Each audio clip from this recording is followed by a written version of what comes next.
Later on, Raskolnikov happened to find out why the huckster and his wife had invited Lizaveta. It was a very ordinary matter, and there was nothing exceptional about it. A family who had come to the town and been reduced to poverty were selling their household goods and clothes, all women's things. As the things would have fetched little in the market, they were looking for a dealer. This was Lizaveta's business. She undertook such jobs and was frequently employed, as she was very honest and always fixed a fair price and stuck to it. She spoke as a rule little, and as we have said already, she was very submissive and timid. But Raskolnikov had become superstitious of late. The traces of superstition remained in him long after and were almost ineradicable, and in all this he was always afterwards disposed to see something strange and mysterious, as it were, the presence of some peculiar influences and coincidences. In the previous winter, a student he knew called Prokorev, who had left for Kharkov, had chanced in conversation to give him the address of Alyona Ivanovna, the old pawnbroker, in case he might want to pawn anything. For a long while he did not go to her, for he had lessons and managed to get along somehow. 6 weeks ago he had remembered the address. He had 2 articles that could be pawned: his father's old silver watch and a little gold ring with 3 red stones, a present from his sister at parting. He decided to take the ring. When he found the old woman, he had felt an insurmountable repulsion for her at the first glance, though he knew nothing special about her. He got 2 rubles from her and went into a miserable little tavern on his way home. He asked for tea, sat down, and sank into deep thought. A strange idea was pecking at his brain like a chicken in the egg, and very, very much absorbed him. Almost beside him at the next table there was sitting a student whom he did not know and had never seen, and with him a young officer. They had played a game of billiards and began drinking tea. All at once he heard the student mention to the officer the pawnbroker Alyona Ivanovna and give him her address. This of itself seemed strange to Raskolnikov. He had just come from her, and here at once he heard her name. Of course it was a chance, but he could not shake off a very extraordinary impression.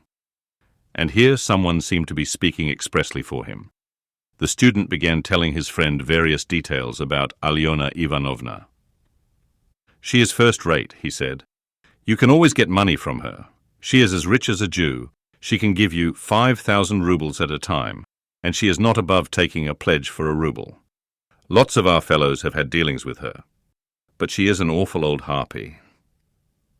And he began describing how spiteful and uncertain she was, how if you were only a day late with your interest, the pledge was lost, how she gave a quarter of the value of an article and took 5 and even 7% a month on it, and so on. The student chattered on, saying that she had a sister, Lizaveta, whom the wretched little creature was continually beating, and kept in complete bondage like a small child, though Lizaveta was at least 6 feet high. "There's a phenomenon for you," cried the student, and he laughed. They began talking about Lizaveta. The student spoke about her with a peculiar relish and was continually laughing, and the officer listened with great interest and asked him to send Lizaveta to do some mending for him. Raskolnikov did not miss a word and learned everything about her. Lizaveta was younger than the old woman and was her half-sister, being the child of a different mother. She was 35. She worked day and night for her sister, and besides doing the cooking and the washing, she did sewing and worked as a charwoman and gave her sister all she earned. She did not dare to accept an order or job of any kind without her sister's permission. The old woman had already made her will, and Lizaveta knew of it, and by this will she would not get a farthing, nothing but the movables, chairs and so on. All the money was left to a monastery in the province of N, that prayers might be said for her in perpetuity. Lizaveta was of lower rank than her sister, unmarried and awfully uncouth in appearance, remarkably tall with long feet that looked as if they were bent outwards. She always wore battered goatskin shoes and was clean in her person. What the student expressed most surprise and amusement about was the fact that Lizaveta was continually with child. "But you say she is hideous," observed the officer. "Yes, she is so dark-skinned and looks like a soldier dressed up. But you know she is not at all hideous. She has such a good-natured face and eyes. Strikingly so. And the proof of it is that lots of people are attracted by her. She is such a soft, gentle creature, ready to put up with anything, always willing to do anything. And her smile is really very sweet. You seem to find her attractive yourself, laughed the officer. From her queerness? No, I'll tell you what. I could kill that damned old woman and make off with her money, I assure you, without the faintest conscience prick, the student added with warmth. The officer laughed again while Raskolnikov shuddered. How strange it was. Listen, I want to ask you a serious question, the student said hotly. I was joking, of course, but look here. On one side we have a stupid, senseless, worthless, spiteful, ailing, horrid old woman, not simply useless but doing actual mischief, who has not an idea what she is living for herself and who will die in a day or two in any case. You understand? You understand? Yes, I understand, answered the officer, watching his excited companion attentively. Well, listen then. On the other side, fresh young lives thrown away for want of help, and by thousands on every side. 100,000 good deeds could be done and helped on that old woman's money which will be buried in a monastery. Hundreds, thousands perhaps, might be set on the right path. Dozens of families saved from destitution, from ruin, from vice, from the lock hospitals, and all with her money. Kill her, take her money, and with the help of it, devote oneself to the service of humanity and the good of all. What do you think? Would not one tiny crime be wiped out by thousands of good deeds? For one life, thousands would be saved from corruption and decay. One death and 100 lives in exchange. It's simple arithmetic. Besides, what value has the life of that sickly, stupid, ill-natured old woman in the balance of existence? No more than the life of a louse, of a black beetle, less in fact because the old woman is doing harm. She is wearing out the lives of others. The other day she bit Lizaveta's finger out of spite. It almost had to be amputated. Of course she does not deserve to live, remarked the officer. But there it is, it's nature. Oh well, brother, but we have to correct and direct nature, and but for that we should drown in an ocean of prejudice. But for that there would never have been a single great man. They talk of duty, conscience. I don't want to say anything against duty and conscience. But the point is, what do we mean by them? Stay. I have another question to ask you. Listen. No, you stay. I'll ask you a question. Listen. Well? You are talking and speechifying away, but tell me, would you kill the old woman yourself? Of course not. I was only arguing the justice of it. It's nothing to do with me. But I think, if you would not do it yourself, there's no justice about it. Let us have another game. Raskolnikov was violently agitated. Of course it was all ordinary youthful talk and thought, such as he had often heard before in different forms and on different themes. But why had he happened to hear such a discussion and such ideas at the very moment when his own brain was just conceiving the very same ideas? And why just at the moment when he had brought away the embryo of his idea from the old woman, had he dropped at once upon a conversation about her? This coincidence always seemed strange to him. This trivial talk in a tavern had an immense influence on him in his later action, as though there had really been in it something preordained, some guiding hint. On returning from the Haymarket, he flung himself on the sofa and sat for a whole hour without stirring. Meanwhile it got dark. He had no candle, and indeed it did not occur to him to light up. He could never recollect whether he had been thinking about anything at that time. At last he was conscious of his former fever and shivering, and he realized with relief that he could lie down on the sofa. Soon heavy, leaden sleep came over him, as it were crushing him. He slept an extraordinarily long time, and without dreaming. Nastasia, coming into his room at 10 o'clock the next morning, had difficulty in rousing him. She brought him in tea and bread. The tea was again the second brew, and again in her own teapot. "My goodness, how he sleeps," she cried indignantly. and he is always asleep. He got up with an effort. His head ached, he stood up, took a turn in his garret and sank back on the sofa again. "Going to sleep again," cried Nastasia. "Are you ill, eh?" He made no reply. "Do you want some tea?" "Afterwards," he said with an effort, closing his eyes again and turning to the wall. Nastasia stood over him. "Perhaps he really is ill," she said, turned and went out. She came in again at 2 o'clock with soup. He was lying as before. The tea stood untouched. Nastasia felt positively offended and began wrathfully rousing him. "Why are you lying like a log?" she shouted, looking at him with repulsion. He got up and sat down again, but said nothing and stared at the floor. "Are you ill or not?" asked Nastasia, and again received no answer. "You'd better go out and get a breath of air," she said after a pause. "Will you eat it or not?" "Afterwards," he said weakly. "You can go." And he motioned her out. She remained a little longer, looked at him with compassion and went out. A few minutes afterwards, he raised his eyes and looked for a long while at the tea and the soup. Then he took the bread, took up a spoon, and began to eat. He ate a little, 3 or 4 spoonfuls, without appetite, as it were mechanically. His head ached less. After his meal he stretched himself on the sofa again, but now he could not sleep. He lay without stirring, with his face in the pillow. He was haunted by daydreams and such strange daydreams. In one that kept recurring, he fancied that he was in Africa, in Egypt, in some sort of oasis. The caravan was resting. The camels were peacefully lying down. The palms stood all around in a complete circle. All the party were at dinner. But he was drinking water from a spring which flowed gurgling close by. And it was so cool, it was wonderful, wonderful, blue cold water running among the party-coloured stones and over the clean sand which glistened here and there like gold.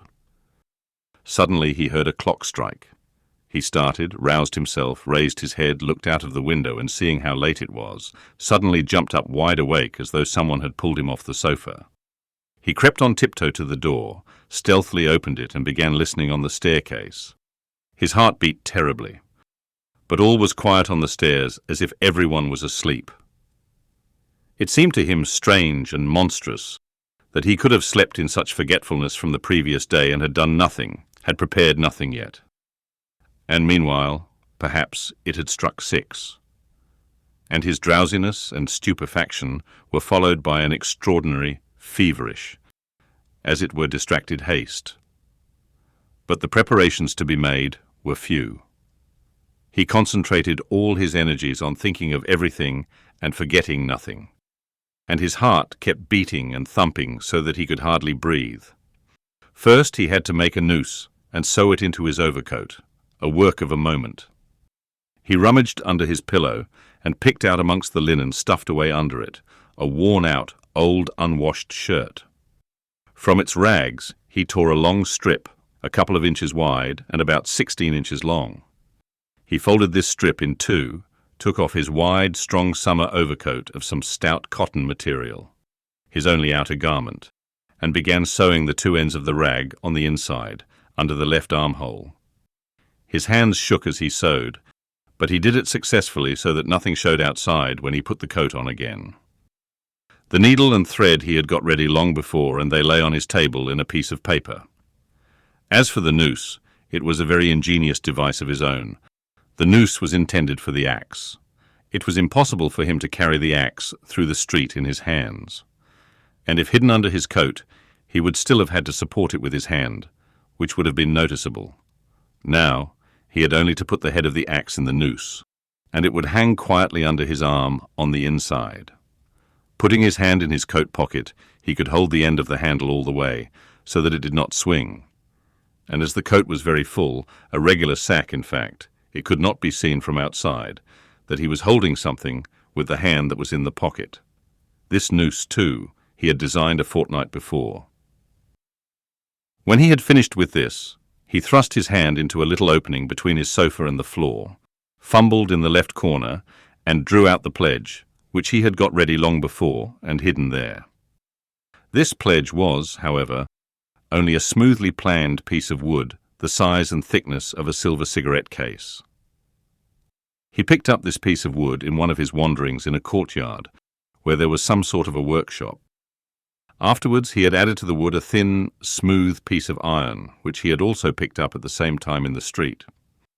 Putting the iron, which was a little the smaller on the piece of wood, he fastened them very firmly, crossing and recrossing the thread round them, then wrapped them carefully and daintily in clean white paper and tied up the parcel so that it would be very difficult to untie it. This was in order to divert the attention of the old woman for a time, while she was trying to undo the knot, and so to gain a moment. The iron strip was added to give weight, so that the woman might not guess the first minute that the thing was made of wood. All this had been stored by him beforehand under the sofa. He had only just got the pledge out when he heard someone suddenly about in the yard. It struck 6 long ago. Long ago, my God! He rushed to the door, listened, caught up his hat, and began to descend his 13 steps cautiously, noiselessly, like a cat. He had still the most important thing to do, to steal the axe from the kitchen. That the deed must be done with an axe he had decided long ago. He had also a pocket pruning knife, but he could not rely on the knife, and still less on his own strength, and so resolved finally on the axe. We may note in passing one peculiarity in regard to all the final resolutions taken by him in the matter. They had one strange characteristic. The more final they were, the more hideous and the more absurd they at once became in his eyes. In spite of all his agonizing inward struggle, he never for a single instant all that time could believe in the carrying out of his plans. And indeed, if it had ever happened that everything to the least point could have been considered and finally settled, and no uncertainty of any kind had remained, he would, it seems, have renounced it all as something absurd, monstrous, and impossible. But a whole mass of unsettled points and uncertainties remained. As for getting the axe, that trifling business cost him no anxiety, for nothing could be easier. Nastasia was continually out of the house, especially in the evenings. She would run into the neighbours or to a shop, and always left the door ajar. It was the one thing the landlady was always scolding her about, and so, when the time came, he would only have to go quietly into the kitchen, and to take the axe, and an hour later, when everything was over, go in and put it back again. But these were doubtful points. Supposing he returned an hour later to put it back, and Nastasia had come back and was on the spot, he would of course have to go by and wait till she went out again. But supposing she were in the meantime to miss the axe, look for it, make an outcry, that would mean suspicion or at least grounds for suspicion. But those were all trifles which he had not even begun to consider, and indeed he had no time. He was thinking of the chief point, and put off trifling details until he could believe in it all. But that seemed utterly unattainable. So it seemed to himself at least. He could not imagine, for instance, that he would sometime leave off thinking, get up and simply go there. Even his late experiment, that is his visit with the object of a final survey of the place, was simply an attempt at an experiment far from being the real thing, as though one should say, "Come, let us go and try it. Why dream about it?" And at once he had broken down and had run away cursing, in a frenzy with himself. Meanwhile it would seem, as regards the moral question, that his analysis was complete. His casuistry had become keen as a razor, and he could not find rational objections in himself. But in the last resort, he simply ceased to believe in himself, and doggedly, slavishly sought arguments in all directions, fumbling for them, as though someone were forcing and drawing him to it. At first, long before indeed, he had been much occupied with one question: why almost all crimes are so badly concealed and so easily detected, and why almost all criminals leave such obvious traces. He had come gradually to many different and curious conclusions, and in his opinion the chief reason lay not so much in the material impossibility of concealing the crime as in the criminal himself. Almost every criminal is subject to a failure of will and reasoning power by a childish and phenomenal heedlessness, at the very instant when prudence and caution are most essential. It was his conviction that this eclipse of reason and failure of willpower attacked a man like a disease, developed gradually and reached its highest point just before the perpetration of the crime, continued with equal violence at the moment of the crime, and for longer or shorter time after, according to the individual case, and then passed off like any other disease. The question whether the disease gives rise to the crime, or whether the crime from its own peculiar nature is always accompanied by something of the nature of disease, he did not yet feel able to decide. When he reached these conclusions, he decided that in his own case there could not be such a morbid reaction, that his reason and will would remain unimpaired at the time of carrying out his design, for the simple reason that his design was not a crime. We will omit all the process by means of which he arrived at this last conclusion. We have run too far ahead already. We may add only that the practical, purely material difficulties of the affair occupied a secondary position in his mind. One has but to keep all one's willpower and reason to deal with them, and they will all be overcome at the time when once one has familiarized oneself with the minutest details of the business. But this preparation had never been begun. His final decisions were what he came to trust least, and when the hour struck, it all came to pass quite differently, as it were accidentally and unexpectedly. One trifling circumstance upset his calculations before he had even left the staircase.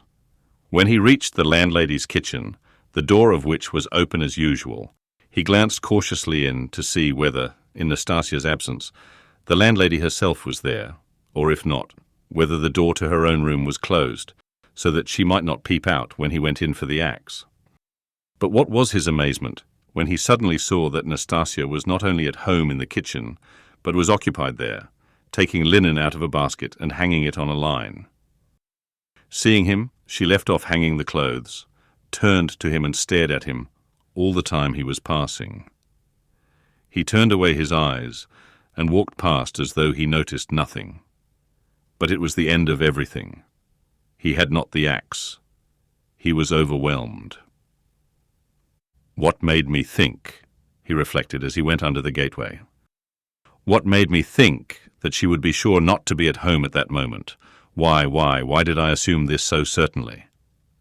He was crushed and even humiliated. He could have laughed at himself in his anger. A dull animal rage boiled within him. He stood hesitating in the gateway. To go into the street, to go a walk for appearance's sake, was revolting. To go back to his room, even more revolting. "And what a chance I have lost forever," he muttered, standing aimlessly in the gateway, just opposite the porter's little dark room, which was also open. Suddenly he started. From the porter's room, 2 paces away from him, something shining under the bench to the right caught his eye. He looked about him. Nobody. He approached the room on tiptoe, went down 2 steps into it, and in a faint voice called the porter. Yes, not at home. Somewhere near, though, in the yard, for the door is wide open.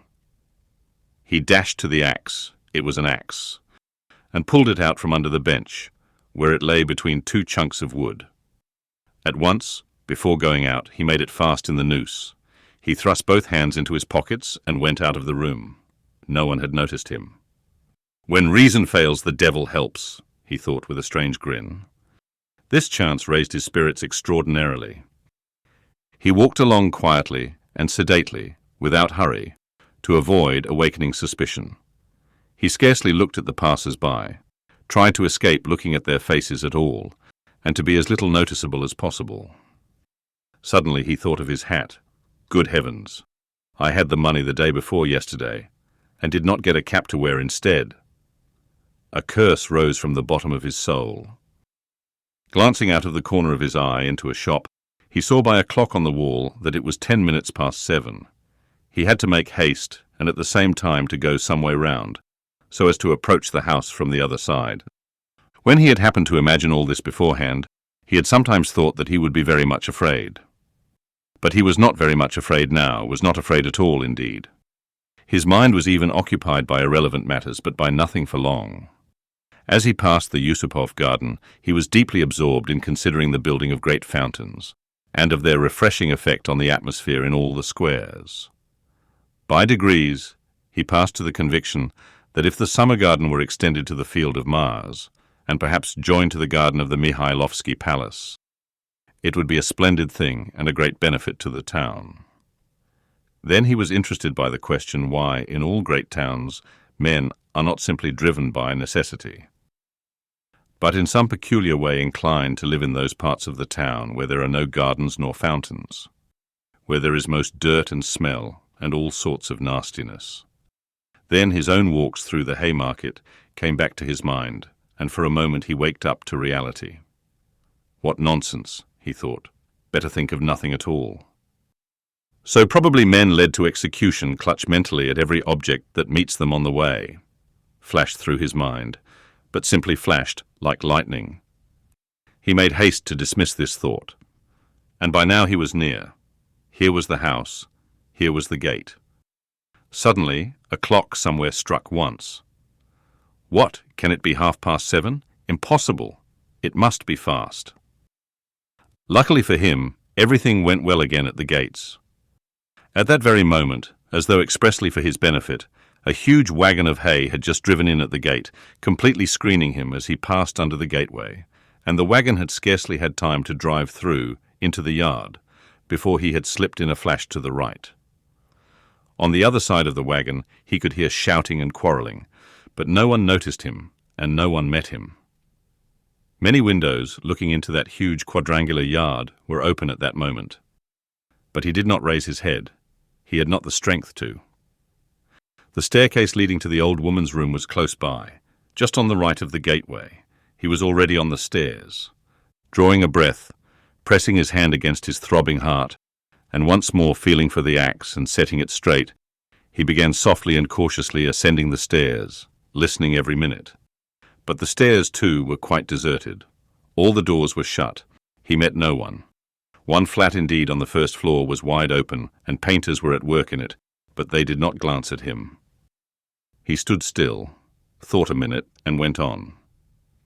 Of course it would be better if they had not been here, but it's 2 stories above them. And there was the 4th story. Here was the door. Here was the flat opposite, the empty one. The flat underneath the old woman's was apparently empty also. The visiting card nailed on the door had been torn off. They had gone away. He was out of breath. For one instant the thought floated through his mind. Shall I go back? But he made no answer and began listening at the old woman's door. A dead silence. Then he listened again on the staircase, listened long and intently, then looked about him for the last time, pulled himself together, drew himself up, and once more tried the axe in the noose. Am I very pale? He wondered.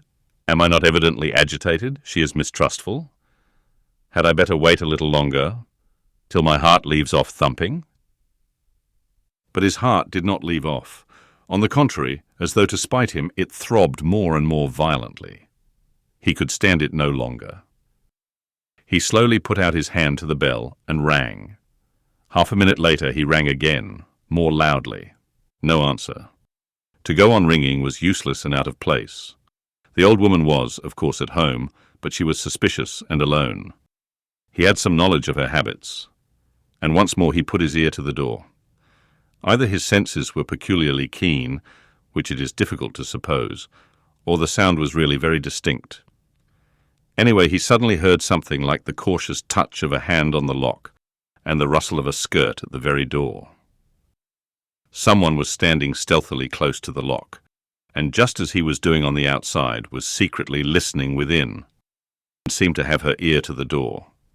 He moved a little on purpose and muttered something aloud that he might not have the appearance of hiding, then rang a 3rd time, but quietly, soberly, and without impatience, recalling it afterwards. That moment stood out in his mind, vividly, distinctly forever. He could not make out how he had had such cunning, for his mind was as it were clouded at moments, and he was almost unconscious of his body. An instant later he heard the latch unfastened,